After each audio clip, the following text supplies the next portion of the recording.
made by the Department of Education, where actually they were trying to simplify the FAFSA application process, but then they somehow got their wires crossed, as bureaucracies often do. So a lot of students have had delays as far as being able to apply for financial aid or receive their financial aid on time. So this is not something that's unprecedented. I know when I was an undergrad, I was also reliant on financial aid, and I remember one semester there was a delay in the financial aid, and it didn't come for a number of months, until after it was initially supposed to arrive. And often that can put students in a difficult position. Sometimes the colleges will allow students to enroll and continue their classes while they wait for their financial aid. Other colleges will demand payment before a student can continue. But in a situation like that, each student has to do what they think is best for them. In some circumstances, it may be best to wait until the following semester and then enroll in the classes that you need when you know you're going to have your financial aid, because it looks like there's probably going to be a resolution to this by the fall semester, because so many students are going to be coming in and universities are going to be so dependent. I think that the summer semester has experienced a lot of these difficulties, and this is giving them a chance to iron out some of this. So there's always the possibility of waiting until the fall semester. And also, for those that are dependent on our services, of course, it's necessary to be able to come up with payments as well. And for that reason, if you enroll at a later time, say in the fall rather than the summer, the aid will be there, and you'll be able to resume using our services once again. Well, a lot of our clients are now so confused with this chaos that they don't know what they're going to spend, what their classes are going to cost, tuition is going up. And our prices, thankfully, have been the same, especially for our priority clients. They've been the same since 2014 or so. I have never raised prices in over a decade.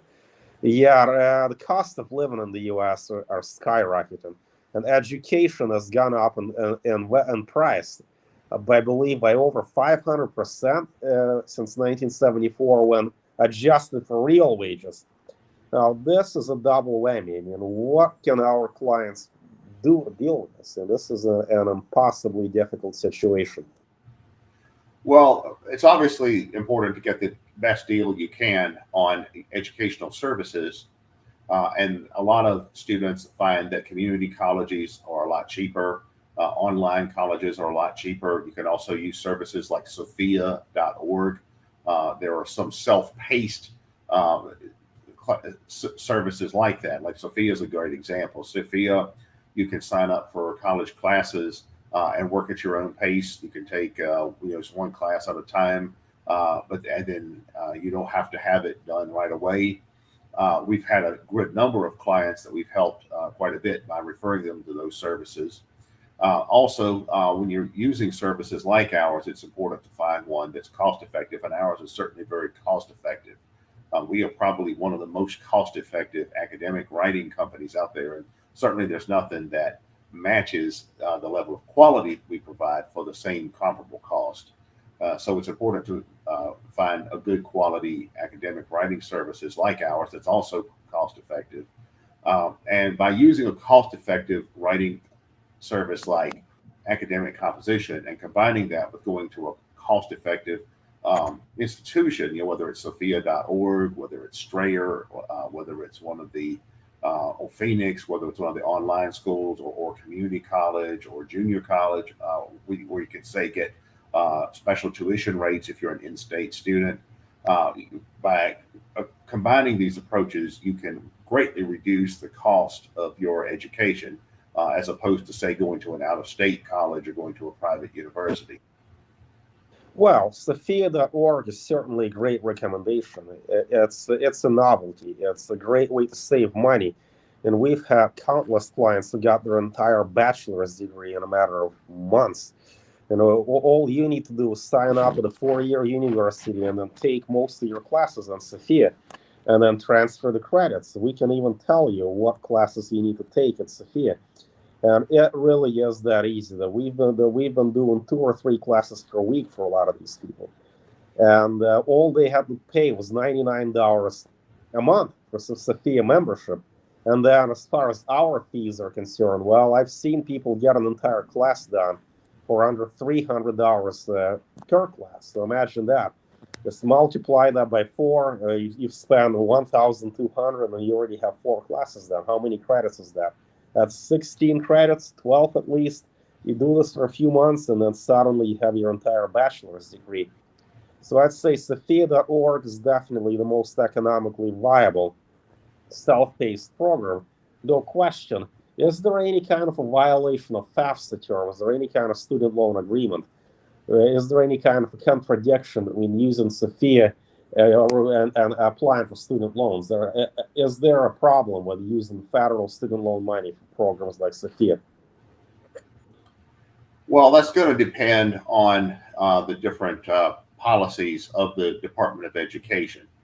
If you have questions about that, you can always contact your student loan provider.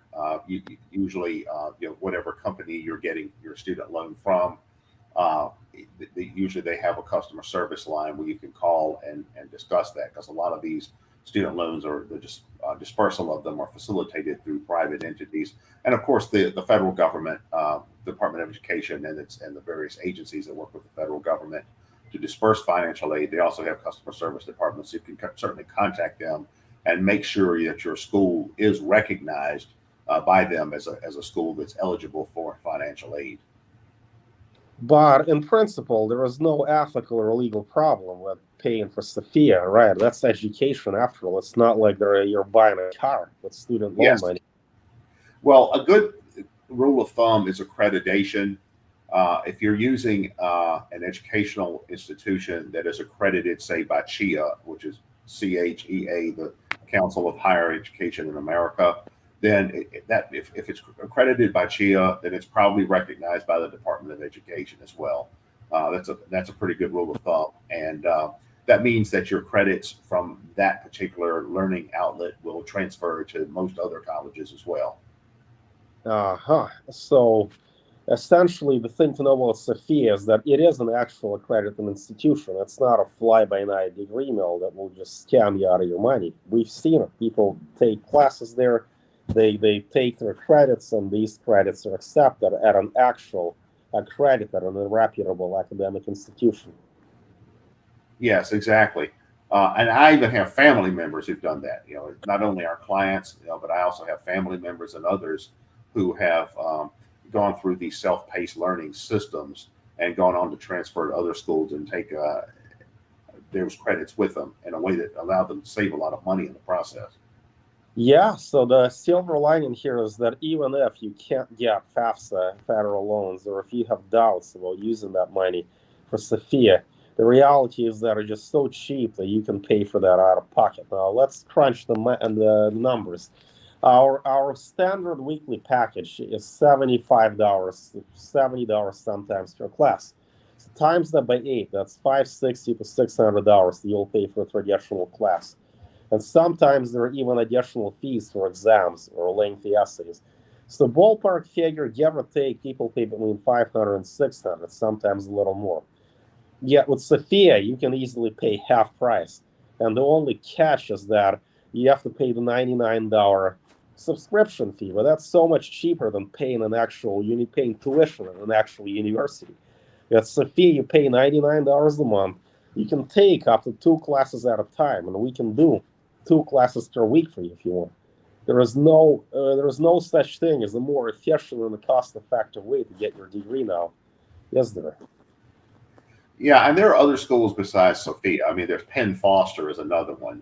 There's one, wgn.edu, that's also helpful to a lot of our clients. Even study.com at times has a curriculum where you can receive credits and that are transferable to other places. So, we've helped a lot of clients advance in their careers doing this, including, serious professional careers. So all of this is a perfectly legitimate, respectable, honest, and legal method of pursuing higher education in a way that's cost effective. And because education is so costly these days, you've often got to shop around a bit to see what your best deal is going to be. And online education is a good place to start. Community colleges are a good place to start. Some of these self-paced systems like Sophia, like Penn Foster, and others are a good place to start. And that's before you actually go to, say, a 4-year university. I've seen people, for example, do things like start with something like Sophia, then perhaps go to something like University of Phoenix, then perhaps take some live classes at a community colleges, and then collectively they've gotten most of their undergrad education done. Then they may apply to a 4-year college for the last year or semester, so they can have a degree from that college as well. And how much does the average student spend on their 4-year degree now if they go to a traditional university? When I was a student, I'm pretty sure I ended up paying 40 grand, but now it's got to be much higher than that. Well, even for relatively lowly ranked institutions, it can be $25,000-$30,000 a year easily. If it's what I paid. Wow. Yeah, and if, for example, there's this one private college where I teach that the tuition is I think $26,000 a year. And if you go to somewhere that's somewhat more prestigious, it's going to be more like $75,000 a year. So it's possible to come out of college, with a 4-year degree and maybe $300,000 in debt. And that's something you want to avoid, because we have to remember that student loan debt is non-dischargeable in personal bankruptcy. It's one of the few types of debts that you can't get rid of in personal bankruptcy. The only others are criminal fines, taxes, and child support. And just about every other debt can be discharged in personal bankruptcy: credit cards, mortgages, car payments, any of that kind of stuff. But you can't do that with your loan debt. So once you've got student loan debt, you've got it for life. And so you want to avoid accumulating very high student loan debt, particularly because the interest rates on student loan debt is also very high. So you want to avoid that as well. And one way you can do that is finding a cheaper method of pursuing your education. You can do that with all of the different kinds of systems that we've been discussing. Well, so as a seasoned academic, I'm sure there's no shortage of people in your life who are 300 grand in debt. And I wouldn't be surprised if you know of a few who are $500,000 in debt, if not more. Yeah, if you crunch the numbers and really think about what you can expect to spend with Sophia, study.org, all these self-paced classes, and you go to a community college and you transfer to a really affordable online institution, how much money, what's the really lowest you can reasonably expect to spend on your 4-year degree? Well, again, it's going to depend on the particular school. But if you go to a community college or an online degree program or a self-paced program, and you achieve the bulk of your education through that, your savings are going to be easily probably 3/4 of what you would otherwise pay. You could theoretically reduce your overall education bill by about 75%. And as I said, student loan debt is something to avoid. There are people out there who are retired who still have not paid off their student loan debt from when they were undergraduates. So we're talking about something that follows you for 40 years. So you definitely want to avoid that if you can. And the way you do that is through getting the best deal you can and pursuing some of these more cost-effective methods of financing your education. Yeah, previously on our channel, you've discussed student loan debt as indentured servitude. Would you like to expound upon that a little bit? Well, yeah, in past cultures, in past societies, indentured servitude was something where someone basically went into debt in exchange for working for them for a period of time. And essentially, it was a slavery contract. It wasn't as bad as the old Southern slavery with the plantations, because it wasn't chattel slavery for life. But if you were an indentured servant, it was the next step up from that. You would become essentially someone's slave for, say, 10 years, and you basically had to be that person's slave for 10 years, and in return, they pay off whatever debts or whatever you have. But you can't do that until you fully worked off all your debts. And that's essentially what the student loan system is. The idea is, well, you take out hundreds of thousands of dollars in debt to go to school for a few years, and then hopefully that's going to get you a good job. And then you've got to work off the debt. You've got to pay off your debt over the next 10, 20, 30, 40 years. Many people never manage to pay off their debt. Student loan debt now is at an all-time high, and that's only going to get worse with time. It's not going to get any better. And do you know what happens with the debt when the debtor is deceased and they have children? Is that going to get passed down to the next generation? Well, one thing about student loan debt that needs to be emphasized is that if you're collecting Social Security, they can seize your Social Security payments to pay off your debt if you're in default on your student loan debt. And your debts do follow you when you pass away. So it goes to your estate as well, so theoretically, yeah, others can become liable for your student loan debt if it's passed to your estate. Not only can you become will you become an indentured servitude, it's a multi-generational issue. It's now for your children and grandchildren. What is this? The Soviet gulag? This is truly abhorrent, isn't it? Yes, indeed. And that's why you want to avoid this situation as much as possible by pursuing the most cost-effective method of gaining your education. See, the silver lining here is that no FAFSA, no problem. Of course, we all want government money. It makes life easier.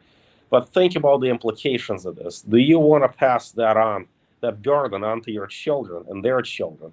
Maybe this is the time that we turn our back on a 4-year program and we embrace the future of education, which is self-paced studies that you find on any number of websites and platforms such as Sophia, Study. What are some of the other ones that you see a lot, Keith?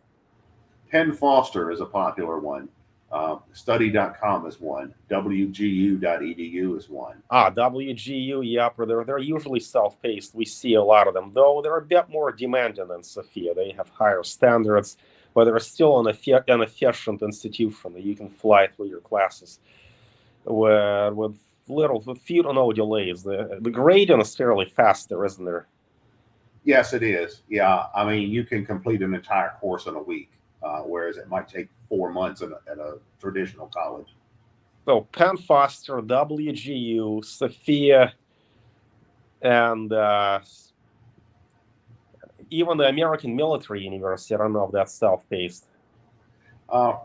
They're structured more like a conventional online school, but they're certainly very good. We've had many clients have gone through that system and done very well.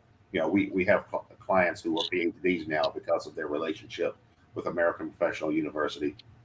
Well, okay, so they're a bit on the side of the old-fashioned model. So out of these three that we're looking at, Sophia.org, Study.com, and the other one that you mentioned, which of these is the most cost-effective? WGU, Western Governors University. Which of these three would you say is the most cost-effective? Penn Foster is very cost-effective. Sophia is very cost-effective. Study.com is probably cost-effective. If you want a more conventional online degree model, Southern New Hampshire University is certainly one. That's another online university that some of our clients use. And then there's Phoenix. We have a number of clients who use Phoenix as well. That's a fairly well-known one. So all of these are worth looking into. And of course, different clients and different students are going to have different needs according to their own preferred curriculum and their own professional goals and things like that. So you have to find the school that's best for you. That has the coursework and curriculum that you need and is most cost-effective. Well, Phoenix is a little bit old-fashioned, isn't it? I haven't seen much of that in a while. That's more of a 2015 model. When was the last time you've seen a client from the University of Phoenix? I have one now. Oh, really? Yeah, I do. I have one now. Okay, so that's still a viable option. Would you say it's about on par when it comes to cost and expediency when compared to Penn Foster or WGU? All things considered, the self-paced systems are probably going to be the cheapest. I see. So there's 5 different options to choose from: Sophia, Sophia.org, Study.com, Penn Foster, WGU. And there's one more that I'm not There's one remembering. called Southern New Hampshire. That's also Southern New Hampshire, right? How popular is Southern New Hampshire? I've heard of it a few times. How many clients do you get from there? I've had a number of clients from there now. That seems to have grown in popularity in the last year or so. Seems to be on the rise. What we're seeing is the wonderful element of free market competition among for the providers of education, and they're all accredited. They're all motivated to serve the client, and I think that's beautiful. That nowadays you don't really have to depend on the traditional four-year system, which is like a bureaucracy that we discussed in our last podcast. They just want to bury you deep in that, keep you as an indentured servant. So why do you need that? I mean, no federal student loans, no problem. What am I missing, Keith?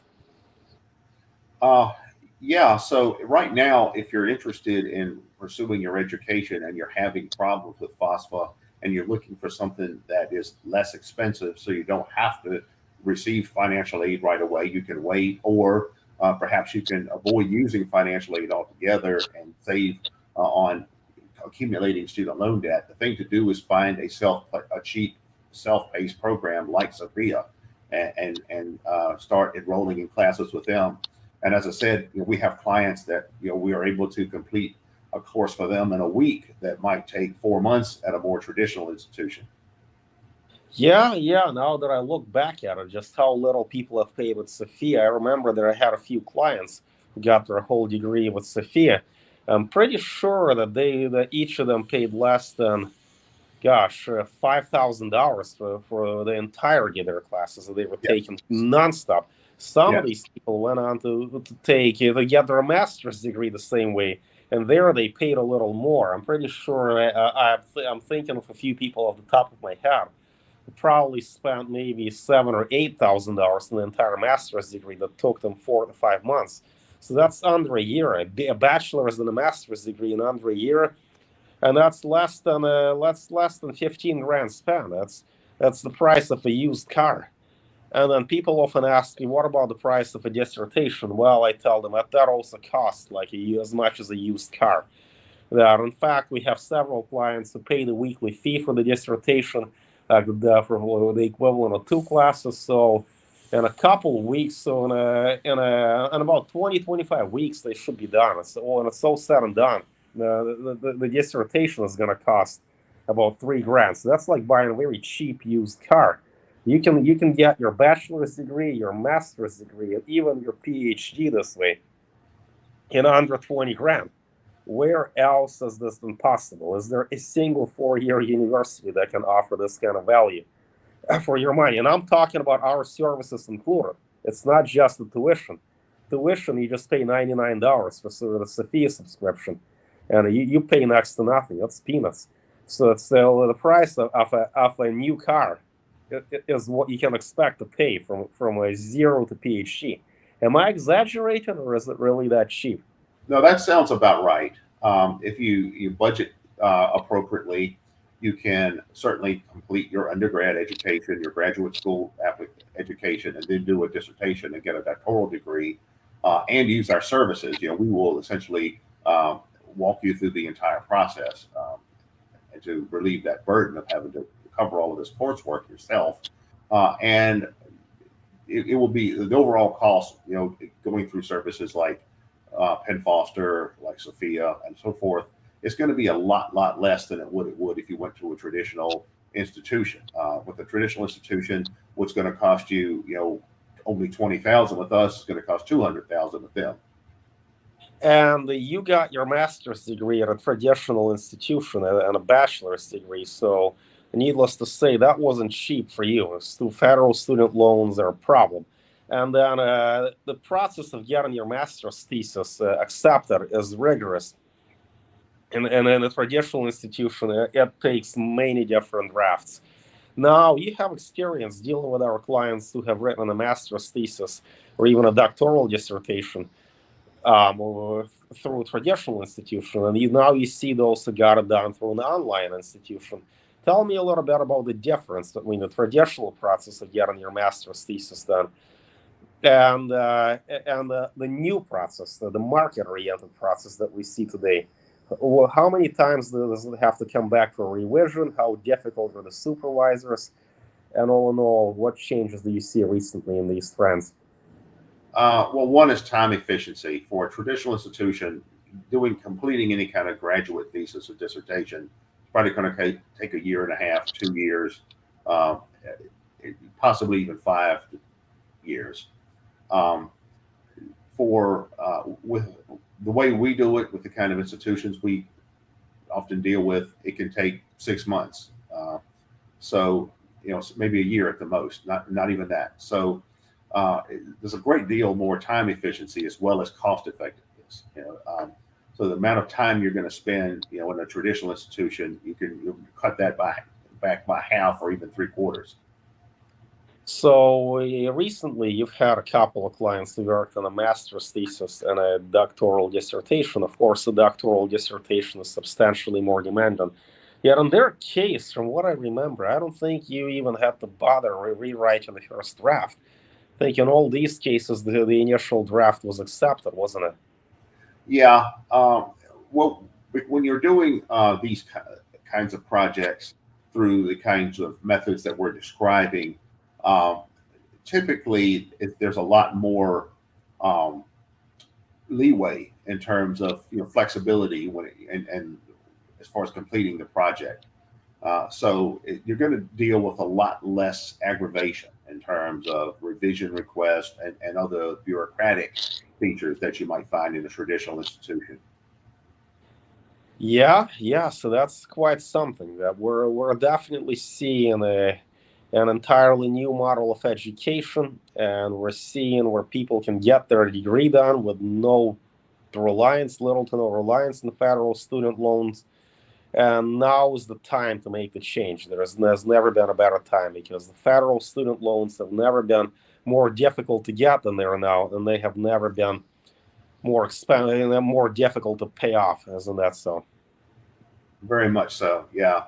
So that's why you've got to really try hard and make the extra effort to get the best deal you can in the most cost effective and time efficient way you can and still get the quality of result you want. All right, Keith, thanks so much. Please follow our channel, guys. That we'll be making videos regularly. You can find us on TikTok, Instagram, and our website, of course, www.academiccomposition.com. And you can email us at academiccomposition@gmail.com. We're also on WhatsApp and we take text messages. You can always talk to an actual person. Our writers are based in the US. We do not outsource to other countries. All of our writers have experience doing this for a living, over a decade of experience, and we were all educated in the United States. Thanks again, and you'll be hearing from us again soon.